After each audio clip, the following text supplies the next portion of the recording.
Welcome back, everybody. 9:17 here in New York. In about 43 minutes from now, we will see Bernie Madoff. We believe, well, he'll be before a judge. We won't see him. No cameras in the courtroom. But that's when his lawyers say that he will plead guilty to 11 felony counts.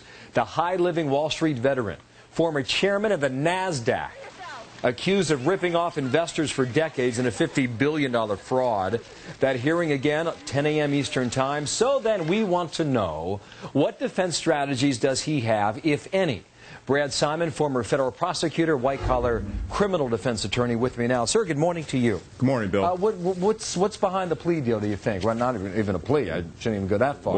Well, what's behind him coming in saying, hey, I'm guilty? I think the government's been very careful to emphasize that it's not a deal, but I think that's really for public relations. I think what's happening here is the government doesn't want it to appear like they gave him anything because there's such a public outcry about this guy.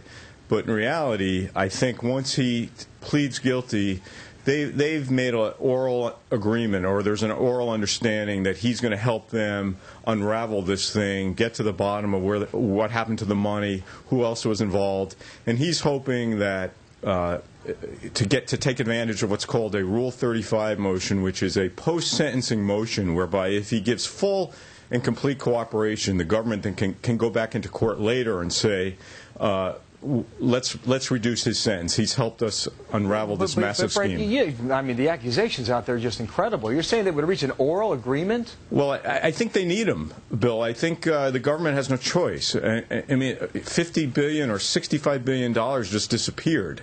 And the government was caught sleeping, and they've got to figure out what happened here. And unfortunately, the only one who can really help them is a guy named Bernie Madoff. So if he's cheated so many people so many times over the past 20, 30 years, I mean, you're going to take him at his word?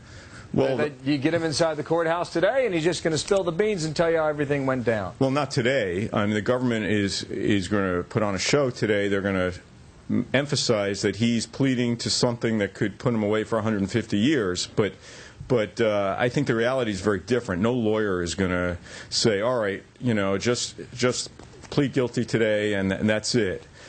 He wouldn't have needed counsel if he's just going to walk in and plead to crimes that are going to put him away for 150. Your suggestion is out there for the government to appease the public? Saying, yeah. Hey, you know, we're getting our job done. That happens that way? Yes. Remember, as a former federal prosecutor, that's the way it goes down? Well, federal prosecutors are, like everyone else, care about public relations, and you know, they looked pretty bad in December when they agreed to a bail package letting him out. They totally underestimated the public outcry as to that ensued.